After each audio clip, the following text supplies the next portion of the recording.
어렵고 답답한 정치 현안들을 여러분께 속 시원하게 설명해드리는 정치 오픈호 순서 시작하도록 하겠습니다. 오늘의 첫 번째 키워드는 뭘까요? 법과 원칙. 시청자 여러분 정말 많이 들으신 이야기죠. 법과 원칙. 오늘 대검찰청 국정감사장에서 나온 이야기입니다. 조국 전 장관 가족에 대한 수사와 관련해서 의원들이 질문을 많이 던졌습니다. 그러자 윤석열 검찰총장은 우리는 법과 원칙에 따라서 수사를 진행하고 있다. 이렇게 이야기를 했습니다. 그러면서 대한민국 검사도 공직자다. 우리는 우리에게 맡겨진 직분에 충실할 뿐이다. 이런 이야기도 덧붙였습니다. 의원들은 어떤 반응 보였을까요? 다음 두 번째 키워드입니다. 사과해야 취하. 이 말 역시 윤석열 검찰총장이 한 이야기입니다. 얼마 전 한겨레 신문이 일면 톱뉴스로 윤석열 검찰총장, 김학의 전 법무부 차관의 스폰서로 알려진 건설업자 윤중천 씨로부터 접대를 받았다. 이런 내용이 또 윤중천 씨가 윤석열 총장을 알고 있다는 그러한 진술이 보고서에 담겨서 검찰의 수사단으로 넘어갔는데 검찰이 이것을 제대로 수사하지 않고 덮었다. 이런 내용의 보도였죠. 그러자 윤석열 검찰총장은 나는 그렇게 살아오지 않았다. 명백한 허위, 악의적인 보도라면서 한겨레 신문과 해당 기사를 쓴 기자를 고소했습니다. 오늘 국정감사장에서 여당 의원 그리고 무소속의 박지원 의원이 한겨레 신문과 기자에 대한 고소는 더군다나 검찰총장이 직접 했다는 점에서 취하는 게 맞지 않겠느냐 이렇게 권유를 했습니다. 그러자 윤석열 검찰총장은 대한민국의 대표적인 신문 중에 하나인 한겨레 신문이 일면에 이런 허위 보도를 했다면 여기에 상응하는 일면에다가 자신에 대해서 사과하는 기사를 써야 되지 않겠느냐. 그런다면 고소를 계속 유지할지 검토해 보겠다. 이렇게 이야기를 했습니다. 주고받은 질문과 대답 여러분께 상세하게 전해드리겠습니다. 오늘의 마지막 키워드입니다. 반등. 네, 문재인 대통령의 국정 지지도 계속해서 최저치를 경신하고 있다. 이런 내용을 여러 차례 여러분께 전해드린 기억이 나는데 오늘도 정기 여론조사 결과가 나왔습니다. 리얼미터의 여론조사 결과가 나왔는데 문재인 대통령의 국정 지지도가 반등, 다시 올랐습니다. 조국 전 장관이 사퇴한 이후에 여론의 흐름 과연 어떻게 나타나고 있는지 여러분께 상세하게 설명해 드리겠습니다.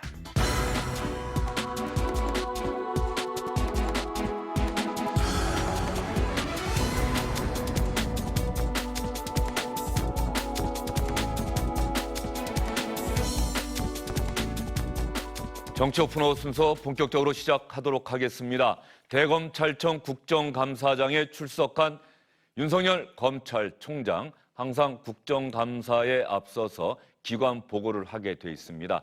이 기관 보고 자리를 통해서 어떠한 이야기를 했는지부터 여러분께 전해드리겠습니다.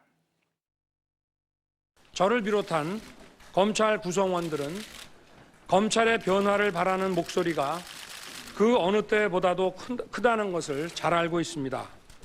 검찰 개혁을 위한 국민의 뜻과 국민의 대의기관인 국회의 결정을 충실히 받들고 검찰 스스로 추진할 수 있는 개혁 방안은 과감하게 실행해 나가겠습니다.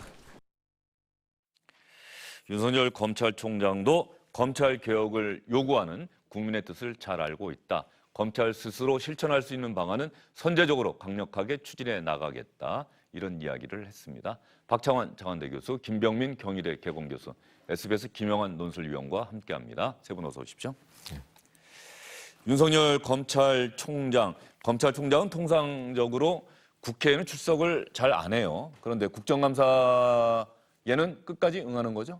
그렇습니다. 그러니까 국회 상임위원회에는 출석하지 않지만 국정감사에는 응하는데 오늘 윤석열 총장이 취임한 지 첫 번째 국정감사입니다. 그리고 최근에 조국 전 장관에 대한 수사로 인해서 상당히 사회적 논란이 있었고 또 조 장관이 사퇴한 지 처음으로 있는 그런 국정감사이기 때문에 상당히 지금 관심을 모은 상태에서 오늘 국정감사가 진행됐습니다. 윤석열 총장은 법과 원칙에 따라서 조 장관 관련 수사를 계속해 나가겠다고 했고 앞에 말씀드렸다시피 검찰개혁에 대한 국민의 뜻을 받들어서 검찰이 할 수 있는 방안은 또 신속히 실행해 나가겠다. 그런 원칙적인 입장을 밝혔습니다. 김병민 교수, 박창원 교수 오늘 오전에 국정감사 좀 지켜봤습니까? 네, 지켜봤습니다. 예, 어떤 느낌이 들던가요? 일단은 이 윤석열 총장을 대상으로 하는 국정감사 질문이 좀 뜨겁지 않겠는가라는 생각이 많은 분들이 지배적이었던 것 같은데 일단 조국 전 장관의 사태 때문에 여기에 대한 거센 공방들은 조금 사그라들었다라는 생각이 들었고요. 윤석열 검찰총장 입장에서는 좌고면하지 않고 앞으로도 국민이 부여한 이러한 권리에 따라서 수사를 계속해 나갈 뜻을 비쳤습니다. 저는 문재인 대통령이 윤석열 총장을 임명하면서 두 가지를 당부했다고 생각하는데요. 첫 번째는 살아있는 권력도 엄정하게 수사해라. 예. 두 번째는 검찰개혁의 적임자다. 이 두 가지를 당부했다고 봅니다. 첫 번째 살아있는 권력에 대해서 엄정한 수사를 하고 있고요. 다만 이 검찰개혁에 대해서도 만약에 뒤로 물러나게 된다면 양쪽 어느 한쪽으로부터 비판이 거세질 수 있기 때문에 검찰개혁에도 당연히 앞으로도 여전히 속도를 내겠다고 하는 그런 뜻을 오늘 비쳤다고 생각합니다. 예, 박 교수님은 뭐 의원들의 질문, 윤석열 검찰총장의 답변 어떻습니까? 생각보다 민주당 의원들이 상당히 공세를 펼 것 같았는데 점잖게 질문하는 모습이었다 이런 느낌이 좀 들어요. 네, 만약에 여당과 검찰총장 간의 어떤 공방이 주고받았다. 이게 방송으로 그대로 보도가 됐다. 그랬을 경우에 그 후폭풍이 만만치 않았을 겁니다. 어쨌든 조국 장관 사태로 인해서 지금 그리고 검찰 개혁에 대해서는 대통령이 직접 챙기고 있는 거 아니겠습니까? 자, 그렇다면은 지금 현재 여당으로서는 지켜보는 입장이 되는 게 맞다고 보고요.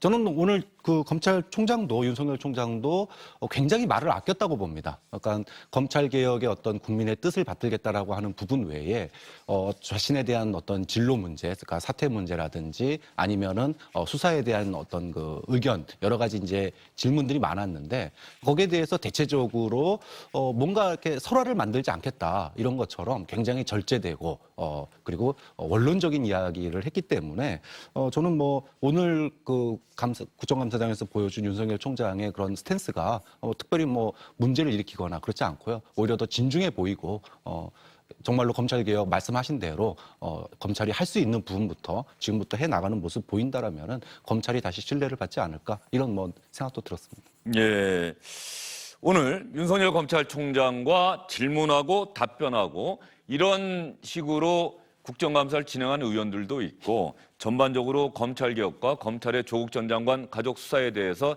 자신의 생각을 길게 이해하고 윤석열 총장은 굳이 답변할 필요 없다 이렇게 이야기하는 의원들도 상당수 있었습니다. 그러면 질문과 답변 과정을 통해서 윤석열 검찰총장의 생각을 한번 읽어보도록 하겠습니다. 지금 오후 국정감사도 아마 시작이 됐을 시각인데요. 오후 국정감사도 오전에 국정감사가 전반적으로 이루어졌기 때문에 특별하게 새롭게 나올 내용은 과거의 예를 보면 없습니다. 오전에 나왔던 내용들이 계속해서 반복해서 질문하고 답변하는 형태가 될 텐데 오늘도 그렇게 될 것으로 예상이 되는데 먼저 조국 전 장관이 사퇴한 이후에 윤석열 검찰총장도 동반 퇴진해야 한다. 조국 전 장관 가족 수사, 대통령의 인사권에 대해서 검찰이 도전한 것이다. 이렇게 비판적으로 보는 시각이 있고 동반 퇴진을 요구하는 목소리도 실제로 여당 일각에서 나온 적도 있습니다. 이 부분을 야당 의원이 질문을 했는데 여기에 대해서 윤석열 검찰총장은 어떻게 대답했을까요? 총장님의 2년 임기의 취지는 살아있는 권력으로부터의 독립, 즉 수사에 있어 정치적인 중립성과 독립성을 보장하기 위해서죠. 그렇게 알고 있습니다. 그렇죠? 또 검찰총장 임명장을 받는 자리에서 대통령은 권력 눈치 보지 마라 라고 했는데 조국에 대한 수사가 대통령의 이러한 당부의 말씀을 거역한 거라고 보십니까? 저희들은 법과 원칙에 따라서 어떠한 수사도 이렇게 하고 있습니다. 조국 사태 이후에 여권 일각과 이른바 조빠라는 지지층 사이에서는 윤석열 동반 퇴진을 주장하는 사실을 알고 계십니까? 저들의 주장처럼 조국 사태를 책임지는 총장 자리에서 그러면 물러나실 겁니까? 저는 뭐 저에게 부여된 그 일에 대해서 제가 법과 원칙에 따라서 충실히 할 따름입니다. 좌고우면하지 않고 어떠한 사건이든지 원칙대로 처리해 나가고 있고 앞으로도 그렇게 할 생각입니다. 김현미 교수는 저 답변 어떻게 들으셨어요? 저는 임기를 지키겠습니다. 2년으로 보장되어 있는 검찰총장의 임기를 지키겠습니다. 이렇게 들으셨어요? 어떻게 들으셨어요? 임기를 지키는 건 당연하고 수사도 엄정하게 그대로 진행하겠다라고 들었는데요. 여기에서 만약 윤석열 총장이 제대로 된 수사 결과를 내놓지 못하면 말 그대로 이쪽 저쪽에서 역풍이 불 것 같습니다. 조국 전 장관이 지키기 위한 측에서는 이 정도의 수사 결과를 내놓으려고 그렇게 흔들었냐라고 얘기를 할 것이고, 조국 전 장관의 문제가 크다고 생각하는 국민들 입장에서는 이런 방식의 수사 결과를 내놓을 수 있냐, 특검을 가야 된다는 주장을 할 수도 있기 때문에 윤석열 총장 입장에서는 임기 2년은 충분하게 법적으로 부여된 그 기간이기 때문에 여기에 정치적인 입장에 따라서 좌구면하지 않고 엄정한 수사 결과를 내놓겠다, 이런 의지의 뜻으로 저는 해석했습니다. 검찰총장의 임기제가 실시된 게 대략 언제쯤이죠? 기억나십니까?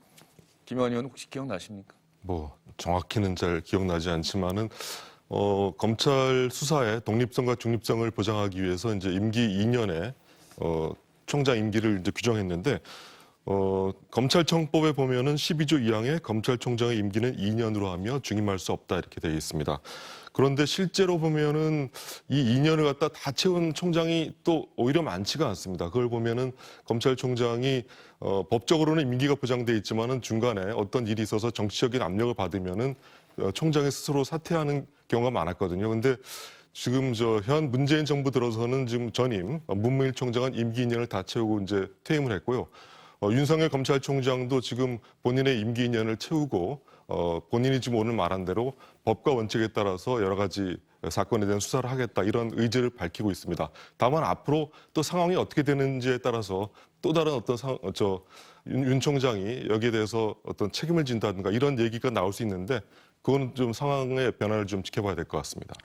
검찰총장 임기제가 노태우 정부 때 도입이 된 것 같네요. 1988년이면 노태우 정부 때죠?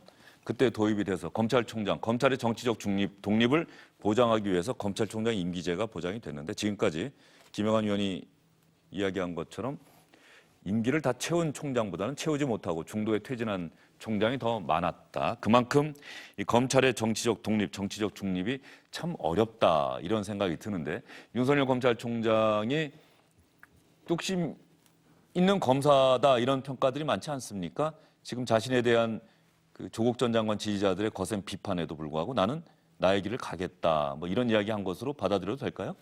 원칙과 절차에 따르겠다라고 하는 얘기는 2년 임기가 보장되기 원칙입니다. 그리고 수사도 절차에 따라 진행을 하겠다라고 얘기를 한 것이기 때문에 자신에게 부여된 권한, 그리고 자신에게 부여된 의무, 이거를 다 하겠다라고 얘기를 받아들여도 충분할 것 같아요. 다만 다른 군소리를 붙이지 않았습니다. 그 얘기는 수사도 그렇고 엄정한 수사도 그렇고 검찰 개혁도 그렇고, 이거는 이제는 괜히 말해가지고 논란을 일으키기보다는 행동으로 보여주는 게 지금으로서는 좀 윤석열 총장이 할 수 있는 최선이 아닌가, 좀 그런 점에서 사실 임기 2년 보장은 너무 당연한 일인데, 그 당연한 일을 갖다가 일각에서 문제 제기하는 거, 물론 이제 정치적인 판단에 의해서 본인이 사퇴하고 이럴 수도 있겠지만, 근데 저는 문재인 정부 들어서서 임기 2년 보장 원칙은 되도록이면 좀 지켜져야 된다고 보거든요. 좀 그런 점에서 원론적인 얘기한 거, 그리고 거기에 대해서 윤석열 총장도 저는 원칙과 절차에 따르면 된다고 생각합니다. 예. 알겠습니다. 검찰총장 이러다가 나중에 시간이 지나고 나면 검찰총장도 비검찰 출신에서 한번 뽑아보자, 이런 이야기도 나올 수 있겠다 싶은 생각이 좀 들어요. 검찰 수사에 대한 불신이 워낙 크고 이런 상황이 앞으로도 만약에 반복된다고 한다면 그런 이야기도 나오지 않을까 하는 생각을 좀 듭니다. 오늘 국정감사자, 오늘 오전에 국정감사 지켜보신 분들 중에는 역시 지난 윤석열 검찰총장 인사청문회 때와 달라도 여당과 야당이 이렇게 달라질 수가 있는가 하는 생각하셨을 겁니다. 바로 그런 부분을 지적하면서 민주당의 이철희 의원이 내년 총선에 출마하지 않겠다, 정말 부끄럽고 창피하다, 이렇게 이야기를 했죠. 상황에 따라서 목소리가 달라지는 그런 정치권, 그러면서도 부끄러워하지 않는 정치권 행태를 지적한 말인데, 실제로 이런 상황을 의원들 스스로가 오늘 오전 국정감사에서 얘기하기도 했습니다. 근데 오늘 서초동으로 오면서 짠한 생각이 들더라고요. 총장이 얼마나 힘들까. 제가 윤석열이라는 사람한테 이런 감정이 들 수 있을까라고 좀 저 스스로 놀랐습니다. 지금 청와대와 여당이 검찰개혁을 가장한 검찰 장악을 기도하고 있습니다. 총장님은 지금 하는 그대로 그 자리에 증거와 범죄를 가지고 수사해 주기 바랍니다. 지난번 인사청문회나 작년 서울중앙지검 국감 때 윤 총장님의 당시 가족 이야기를 거론하시던 국회의원님이 지금 막 대단한 후보자가 되어 계시는 상당한 아이러니를 목격하고 있는데요. 간단하게 가능하다면 소회나 그 국민들께 좀 메시지 부탁드려도 되겠습니까? 저와 함께 또 일을 했던 수사팀 모두 대한민국의 공직자입니다. 저희들이 어떤 일을 할 때 또 저희를 비판하시는 그 여론에 대해서는 저희들이 또 겸허히 그 비판을 받아들여서 저희들 일하는 데 반영하고 또 저희를 그 응원해 주시는 분들에 대해서는 또 감사한 마음으로 또 이렇게 생각을 하면서 그냥 일할 뿐이고 저희는 국가의 공직자로서 저희들이 맡은 그 직분을 그냥 다 할 뿐이라고 저는 그렇게 생각을 합니다. 어떤 면에서는 오늘 국정감사에서 윤석열 검찰총장이 속에 있는 이야기를 의원들이 끄집어내기는 좀 어렵지 않을까 하는 생각은 좀 들어요. 원칙적이고 원론적인 이야기, 비판하는 목소리는 겸허하게 듣고 응원하는 목소리는 감사하게 듣고 저희는 공직자로서 저희들에게 맡겨진 직분에 충실하겠습니다. 원론적이고 원칙적인 답변이 계속해서 반복되는 상황 아닌가? 그렇죠. 저렇게 원론적이고 원칙적인 얘기를 하면은 여기서 뭔가를 답변을 끄집어내겠다. 여당이든 야당이든 어떤 정치적인 계산을 가지고 질문을 하게 되면 오히려 그 질문을 한 사람이 국민들 앞에서는 더 머쓱해지는 그런 상황이 연출될 수 있는 거거든요. 칼이 나에게 향할 때는 그게 정치 보복이고 또 개혁 불복이고 상대방에게 칼이 향하게 되면은 정의 구현이라고 박수치고 이렇게 되는 것 자체가 우리 정치권의 좀 아이러니를 보여주는 건데 사실 엄정한 수사를 하는 걸 뭐라 그럴 수는 없는 겁니다. 네. 다만 엄정한 수사가 다른 사람 어떤 사건에 대해서는 엄정하지 못하거나 엄정하지 않았을 때 그거를 국회의원들은 뭐라고 할 수는 있는 거거든요. 좀 그런 점에서 여당도 그렇고 야당도 그렇고 나에게 내로남불 이런 것보다는 오히려 그런 원론적인 입장이 왜 여기서는 적용되지 않았는지를 갖다가 지적할 수 있고 또 그거를 갖다가 비판할 수 있는 그런 사건이 있었다라면은 오히려 그거를 질타하는 게 맞는 거지. 자기 입장에서 가지고 수사받는 입장이나 또는 수사를 독려하는 입장이 되는 것 자체가 국민들이 봤을 때는 참 거기서 거기 아닌가 이런 생각을 들게 만든다고 봅니다. 그러면 이 조국 전 장관도 사퇴를 했고요. 조국 전 장관 가족에 대한 수사도 거의 마무리를 향해서 달려가고 있는 것으로 보이는데 조금 전에 박창원 교수가 그 이야기를 하셨으니까 두 분께 또 김영환 위원께도 시간이 되면 좀 짧게 답변을 해주세요. 왜 지금의 상황까지 왔는지를 한번 이야기를 좀 해보고 싶어요. 지금 살아있는 권력에 대한 수사, 검찰 개혁을 요구하는 목소리가 처음에 나왔던 게 과거의 예를 보면 정권을 잡은 세력이 원하는 수사, 그래서 나의 정적에게 상처를 내고 흠집을 내고 정치적 생명을 끊어라. 이러한 요구를 하고 검찰이 그 요구를 충실하게 수행했다. 그래서 심지어는 권력의 충견이라는 얘기까지 나오지 않았습니까? 이러한 과거의 사례를 끊어야 된다. 그래서 살아있는 권력에 대해서 수사를 하라. 이런 요구가 있었던 것이고 이번에 조국 전 장관에 대한 수사를 그렇게 바라보는 시각도 있는데 유감스럽게도 그 시각을 나타내는 것은 오히려 야권 쪽이란 말이죠. 오히려 여당은 정반대로 생각을 하고 있는데 어떻게 평가하십니까? 저는 아까도 말씀드렸지만 엄정한 수사에 대해서 뭐라 그러는 거는 한계가 있다. 그러니까 민주당이 그동안에 이제 야당에서 그런 얘기 많이 하지 않았습니까? 특히 한국당에서 우리가 그렇게 정치 보복이라고 할 때는 그 검찰 다 지금까지 이용하지 않았느냐. 근데 그 칼날이 자신들을 향해서 오니까 이제는 그것이 뭐랄까요, 개혁 불복이다 이렇게 얘기하는 거는 어불성설이다 이렇게 야당이 주장하는 건데 그게 먹혔기 때문에 여론이 6대4 정도로 검찰 수사에 대해서 그리고 문재인 정부에 대해서 비판하는 여론이 더 많았던 걸로 평가할 수 있다고 보거든요. 좀 그런 점에서 살아있는 권력에 대해서 엄격하게 수사하는 거 이게 검찰 개혁의 출발점은 맞는데 문제는 검찰이 할 수 있고 해야 되는 일 그러니까 스스로 검찰 개혁에 엄정한 수사는 했지만 검찰 개혁의 어떤 그 제스처들 지금 하고 있는 일이 굉장히 많지 않습니까? 불과 한 달 사이에 그것이 다 이루어지고 있거든요. 그럼 그동안에 왜 안 했냐? 이제 이 부분이 좀 아쉬운 측면인데 그 국민들의 목소리와 또 정치권의 목소리가 있을 때 검찰이 그걸 빨리 받아들였잖아요. 좀 그런 점에서 아쉽긴 하지만 지금 검찰이 엄정한 수사도 하고 있고 그다음에 검찰 개혁을 위해서 약속을 믿는다. 지금처럼 할 수 있는 그런 검찰 개혁을 꾸준하게 해 나간다면 저는 해도 된다고 생각합니다. 그런 점에서 특별하게 문제 없다고 봅니다. 예, 김병민 교수 생각은 어떠세요? 저는 정치권이 오늘 좀 머쓱했을 거라는 생각이 드는 게요. 결국은 검찰 개혁이라고 하는 거는 정치적인 권력으로부터 검찰이 독립해서 엄정하게 수사할 수 있도록 도와주는 겁니다. 근데 지금 윤석열 검찰총장의 이와 같은 이야기를 들어보더라도 어떤 정치 권력이 그 영향력을 행사하든지 간에 본인들의 입장에 따라서 지금은 맞고 그때는 틀리다라는 식의 답변들이 거듭되고 있으니까 오히려 윤석열 검찰총장만이 한길 외길을 갔던 것 아니냐 이런 비판들에 직면해 있는 거거든요. 정치권을 향한 비판 말입니다. 근데 저는 윤석열 검찰총장에 대해서도 완벽하게 한길을 걸어왔느냐라고 하면은 약간의 아쉬움이 남습니다. 이 부분은 2013년도 국정원 댓글 사건 수사 때도 살아있는 권력을 향한 윤석열의 수사였고요. 지금 있게 되는 조국 전 장관을 향한 수사도 살아있는 권력을 향한 수사였습니다. 다만 제가 아쉽다라고 얘기하는 건 서울중앙지검장으로 있었던 2년간의 윤석열 지검장의 수사는 살아있는 권력이 아니라 죽은 권력을 향한 수사였을 수도 있다라는 생각 때문에 이 부분은 조금 결을 달리할 수도 있다고 봅니다. 어찌됐든지 간에 이러한 모든 사건 속에서 정치적인 권력이 검찰의 엄정한 수사에 회방을 놓더라면 이것이 국민들이 절대로 해서는 안 된다라고 주장하는 바기 때문에 이 부분을 해결하기 위한 검찰 개혁에 앞으로 여야 정치권이 집중했으면 좋겠다는 생각입니다. 그리고 지금 두 분이 아직 답변 안 하신 것 중에 하나가 뭐 살아있는 권력, 뭐 조국 전 장관이 문재인 정부의 실세다, 또 뭐 차기 대선 주자로까지 거론되고 있고 여론조사에서도 실제로 그런 결과가 나오고 있는데 뭐 여기까지는 좋습니다. 살아있는 권력에 대해서 수사하라고 문재인 대통령도 이야기를 했는데 지금 문재인 대통령을 지지하고 조국 전 장관을 지지하는 서초동에 모였던 많은 분들은 왜 대통령이 지명하고 대통령 인사권 행사에서 국회가 인사검증을 해야 한 그런 상황에서 검찰이 먼저 수사에 착수해서 대통령의 인사권을 침해하느냐. 이거는 검찰권의 남용 아니냐. 그래서 최근에 나온 게 절제된 검찰권의 행사 이 얘기란 말이죠. 네. 거기에 대해서는 어떻게 생각하세요? 국민의 들끓는 여론 앞에서 윤석열 검찰총장이 수사를 제대로 하지 않았으면 아마 광화문 광장에 모여있던 국민뿐만이 아니라 상당수의 여론은 특검을 주장했을 겁니다.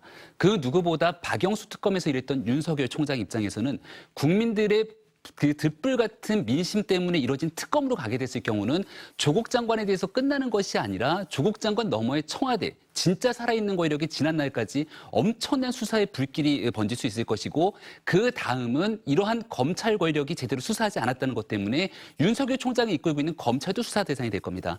따라서 저는 윤석열 총장 입장에서 할 수 있는 정무적 판단에서의 수사가 진행됐던 것이지 이것이 혹자들이 얘기하는 것처럼 문재인 정부를 뭔가 공격하거나 공경에 빠뜨리기 위한 그러한 선택이라고 보기는 상당한 어려움이 있다고 생각합니다. 예, 실제로 지금 김병민 교수 말 들어보니까 김영환 의원도 정치권에서 특검 해야 된다는 얘기 잘 안 나오죠? 야권이 보통 특검 얘기 많이 하는데 야권에서 그런 얘기 안 나오지 않습니까?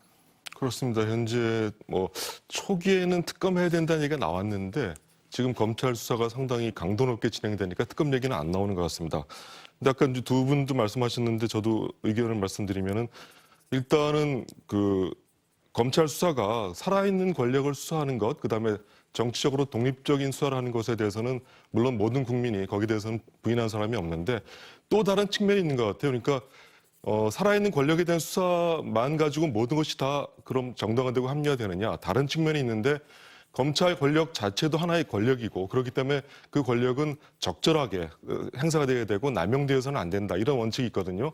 근데 지금 우리 국민들이 보면은 현재 이 조국 장관에 관한 그 검찰 수사가 좀 그 정도의 범위를 넘어선 것 같다. 과잉 수사, 검찰 수사의 남용이라고 느껴지는 그 바가 있기 때문에 상당히 또 거기에 대해서 분노를 해서 서초동에 이제 나오신 것 같아요. 그러니까 검찰 수사가 지금 대통령이 법무장관에 대한 인사권 행사에서 국회에서 그 절차에 따라서 그 청문회를 진행하고 검증하는 과정에서 중간에 검찰 수사가 끼어든 거거든요.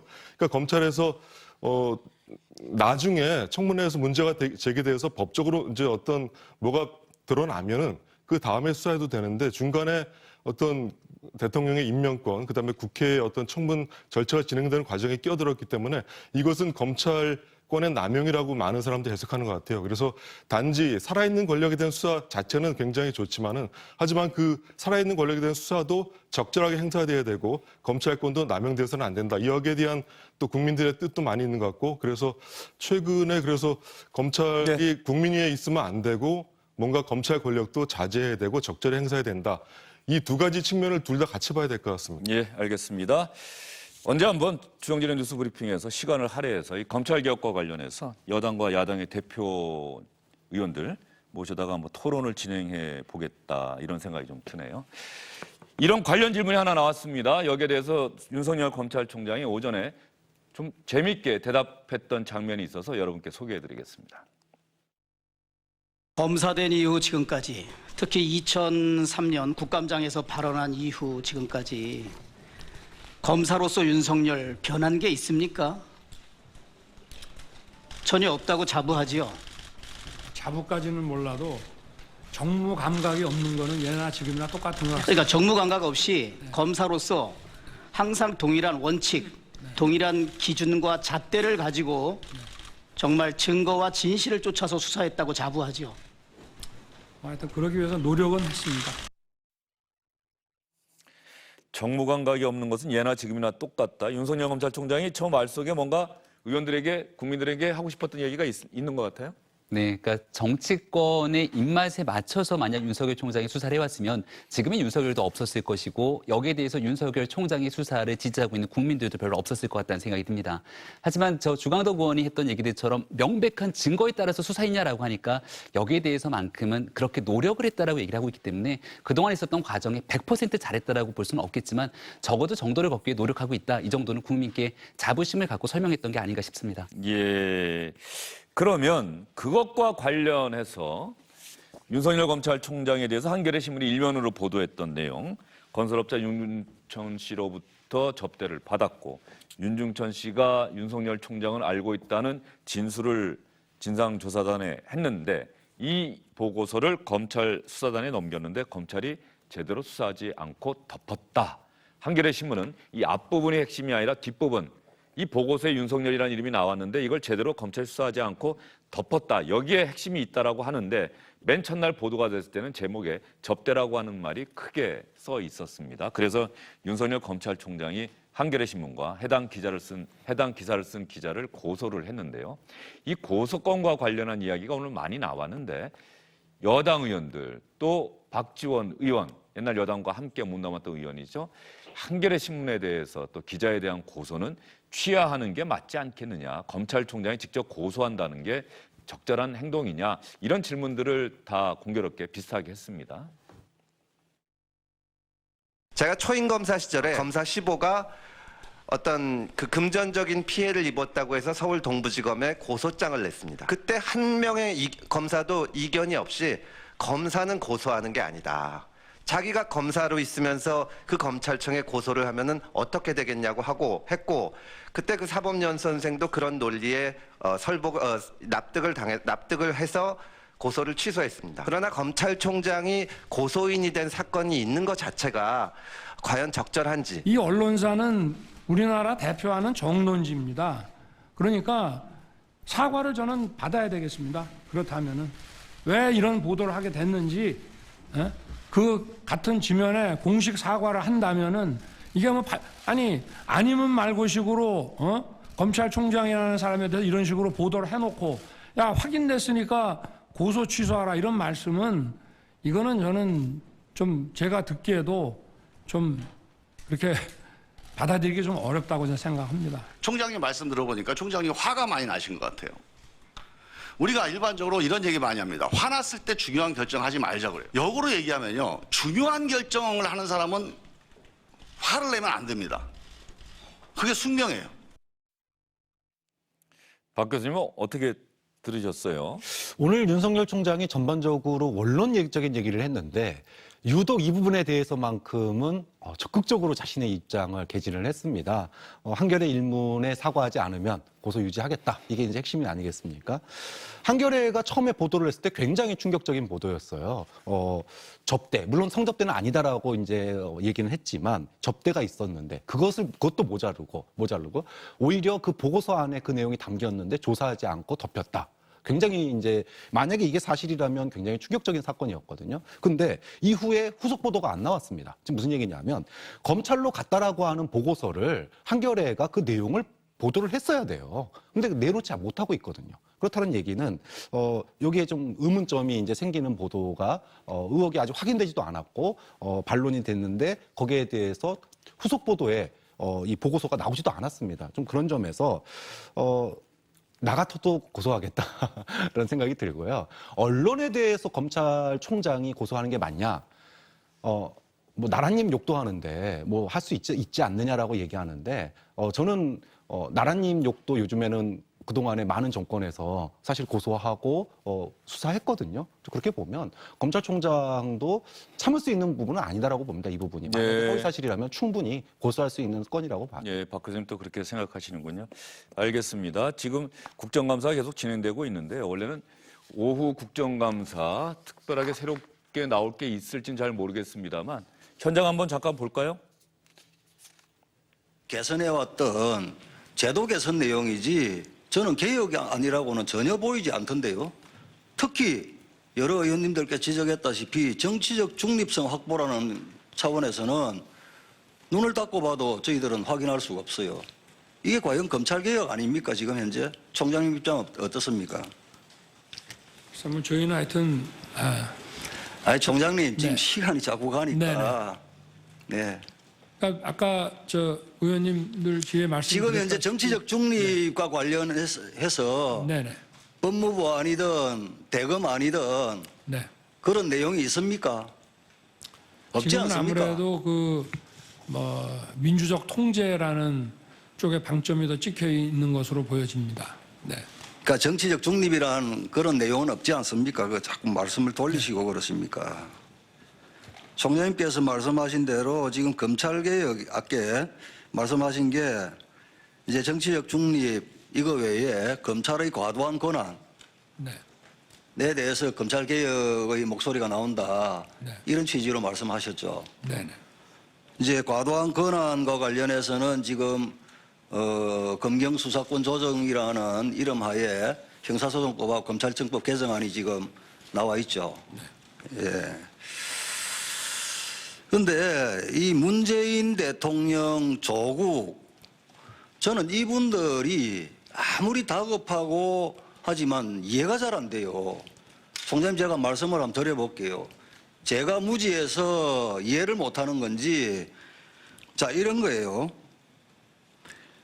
이번에 조국 전 민정수석이 장관 사퇴하기 몇 시간 전에 발표했던 검찰개혁안 중에서 가장 헤드라인에 올라와 있던 게 특수부 폐지죠. 폐지 또는 축소죠.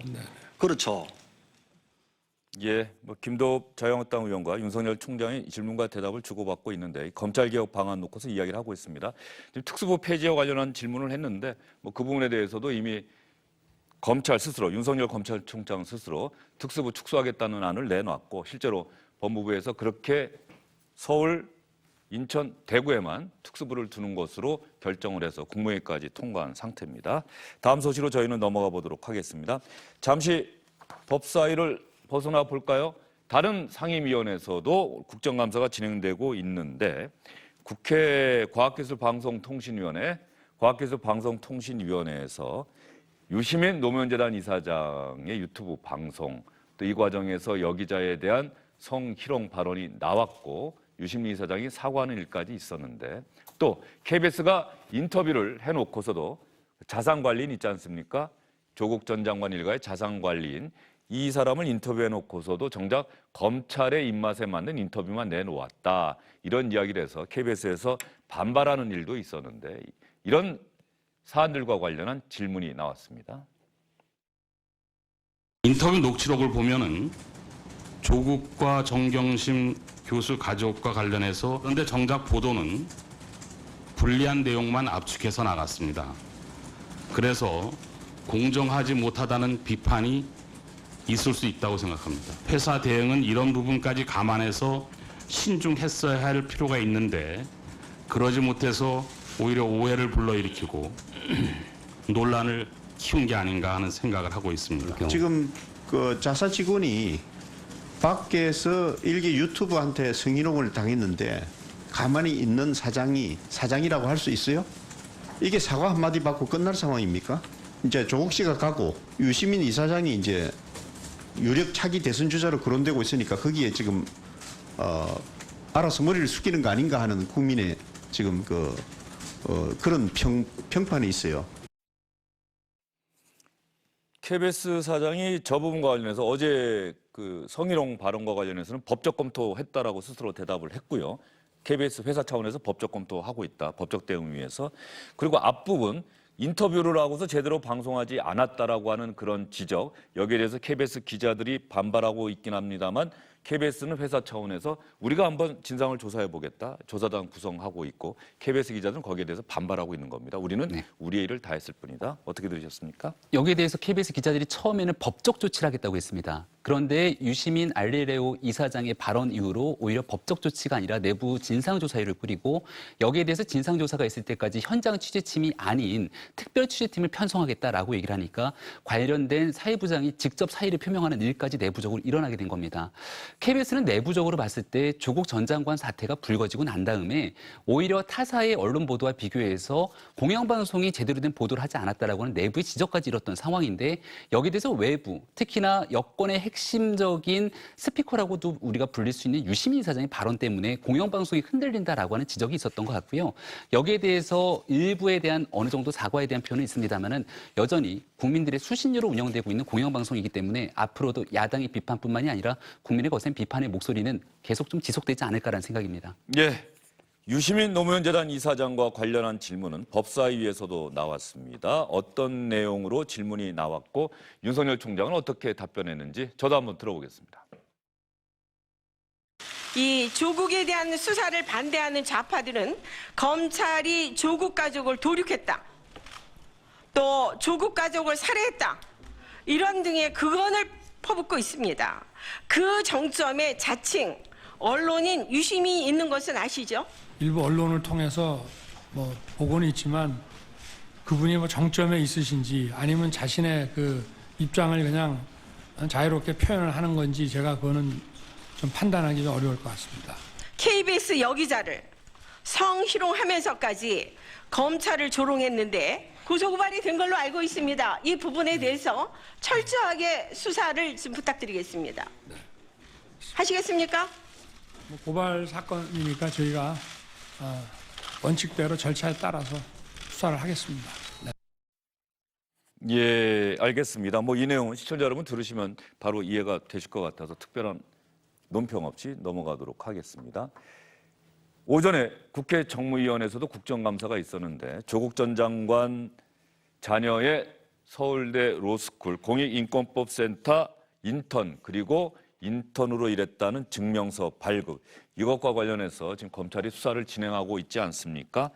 중요한 증인이다, 참고인이다 이런 평가를 받았던 한인섭 교수, 지금은 형사정책연구원장인데 오늘 국정감사에 출석을 했고 야당 의원들은 그 부분을 집중적으로 물었는데 한인섭 원장은 검찰이 수사를 진행 중이어서 대답을 하기가 어렵습니다라고 대답을 했습니다.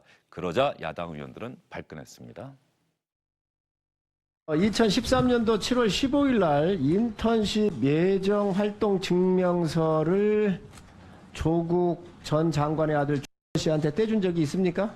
그 사안에 대해서는 지금 검찰에서 수사 중에 있기 때문에 그렇게 대답할 줄 알았는데 사실만 확인해 주면 돼요. 본인이 원장이었고 본인이 책임지고 있었던 센터장 기관으로 있을 때예요. 떼준 적이 있습니까? 없습니까? 네, 그 역시 지금 수사 중이기 때문에 여기서 답하기 적절치 않습니다. 아니 그럼 여기 왜 나옵니까? 국민들이 여기다 쳐다보고 있는데 왜 조국을 비호하고 있으면 저렇게 하면 조국의 방패 역할을 자임하는 겁니다. 우리 그 원장께서 조국의 제2의 조국이 되시는 겁니다. 한윤석 원장 입장에서는 사실 또 저렇게밖에 이야기할 수 없을 것 같은데 뭐 검찰 수사 결과를 지켜보는 수밖에 없겠군요. 네, 이게 사실 국감이라고 하는 게 말 그대로 국정에 대한 업무를 감사하는 자리잖아요. 이 경제인문사회연구회 거기에 출연기관에 대한 국감이었거든요. 근데 경제인문사회연구회에 대한 국감은 온데간데 없고 또다시 조국 논란만 남아 있습니다. 이 증언법 3조의 재판과 관련된 사항에 대해서 얘기하지 않아도 되는 사안이 있거든요. 업무와 관련된, 즉 형사정책연구원의 업무와 관련된 질문을 했다 그러면 당연히 대답을 해야 되는 거죠. 그런데 업무와 상관이 없는 이 개인과 관련된 이런 질문이었기 때문에 본인으로서는 대답하기 좀 어려운 부분이 있었던 것 같고요. 다만 좀 안타까운 게 이번 국감에서 정말로 국민들의 세금이 들어간 부분인데 거기에 대한 이야기는 사라져버렸다라고 하는 게 좀 아쉬운 대목인 것 같습니다. 예, 알겠습니다. 국정감사 소식은 이쯤에서 정리를 하도록 하고요. 충실히 오전에 국회 법사위를 중심으로 해서 국정감사 상황을 여러분께 전해드렸습니다.